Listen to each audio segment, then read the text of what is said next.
If you are like me and love birds, I have an awesome recipe for you to make homemade hummingbird nectar. It's really, really, really easy.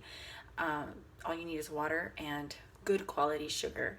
The reason I like to make it homemade is because I've learned a lot about the red nectar that you can buy at the store. It obviously is chemical and it can harm the bird. Also, the cheaper sugars can, just the low quality, can harm the birds. And the organic sugar seems to attract them. I think they just like it better. And every year, without fail, we have more hummingbirds than anybody in our neighborhood. They're just like fighting over the feeders. It's crazy because they're very territorial. So if you see one bird drinking, he'll let his mate drink from the feeder and no one else. And they stand guard on several little perches around the feeder, and they'll come and attack another bird that may try to drink. It is hilarious. It's really interesting to watch such little birds be so feisty. So all you do is get 2 cups of water and 1 cup of organic sugar and bring it to a boil. And you want to make sure, the most important thing is, actually the 2 most important things, is to make sure that the sugar completely dissolves. You do not want any crystals in there, because if you don't completely dissolve the sugars, when the bird drinks, it can crystallize in his stomach and then he could die. We don't want to kill these little birds. They're on an incredible journey. If you don't know about the journey of the ruby throat hummingbird, you have got to learn about it. It is one of those amazing things of nature that you just know the Lord is real, because how else can this be happening?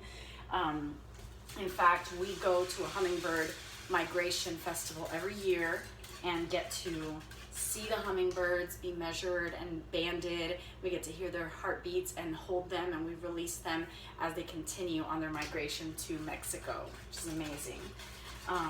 So this year I've seen several hummingbirds already. Some of them you can tell are full grown males. They have like a darker gray black back with their bright red ruby throat, and they've made the journey. It's just incredible to know that they've gone to Mexico and back. And then there's some little smaller ones that you can tell are new. I guess they've made the journey as well, but maybe just once, not 2 or 3 times like the bigger guys.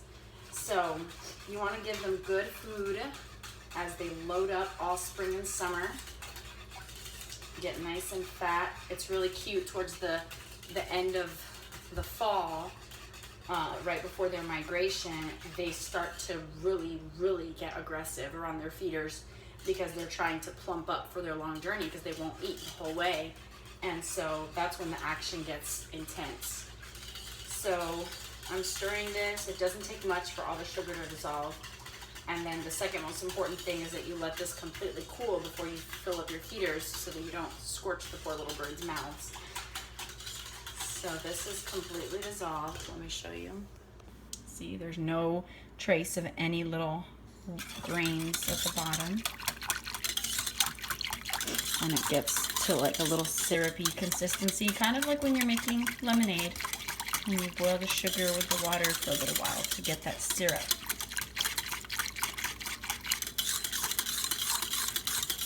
I'm hypnotized. Now I'm just gonna let it cool, and then I'll fill my feeders up. Gotta go get them first. I like pouring my nectar into a measuring cup so I could pour it more easily into the feeder. And this feeder was $1 at the Dollar Tree, you guys. You do not have to spend money on a fancy hummingbird feeder. And there's so many awesome books about hummingbirds that you can get at the library or read online, and teach your children and then experience with your children firsthand. It's so fun. You cannot see that my feeder, how annoying. It's hanging from that tree. And I'm taking this one out to the back. You could tie a string to your hook, or you can just directly hang your hook. And then we see a bunch of hummingbird action. Oh, are empty. Toilet paper roll.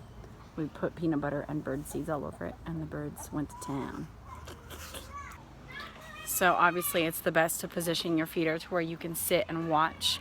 I can sit right here and watch and see them throughout the day. It's so cool. They make their rounds. They know where all the feeders are and they make their rounds. Super fun and free way to experience nature with your children. Go to a local pond in the beginning of spring and get yourself some frog eggs or tadpoles. Take pond water home with you in any old container. Put it out to where the rainwater can fall in there, and then just boil lettuce for 10 minutes, chop it up, and give them little servings every day. We are watching them transform. It seems like just overnight this little guy has become almost a frog. The legs seem to have taken longer to develop, but the arms feel like they just happened overnight. And now we've got 5 of them breathing air, so it's pretty exciting. We'll take them back to their pond once they're fully metamorphosized.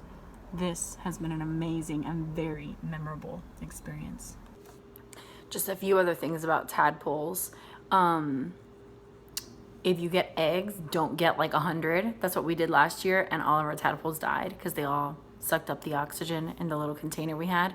And so this year we only got 12 tadpoles because they hatched. We went twice and we missed the eggs both times. Then when we went again, they were already hatched into tadpoles. So we got tiny little tadpoles about, I don't know how long ago, 8-10 weeks ago, maybe less, don't know. But we got 12 tadpoles, and then 5 of them went missing, so I think they ate them. And then just yesterday we had 7, and 1 with its arms and legs was just back on the bottom of the tank today.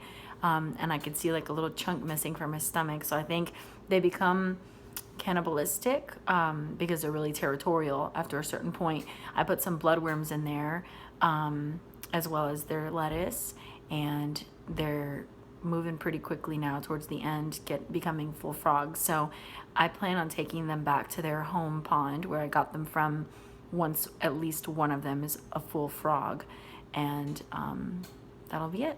So I hope these are fun ways that you can experience really neat nature with your children for next to nothing.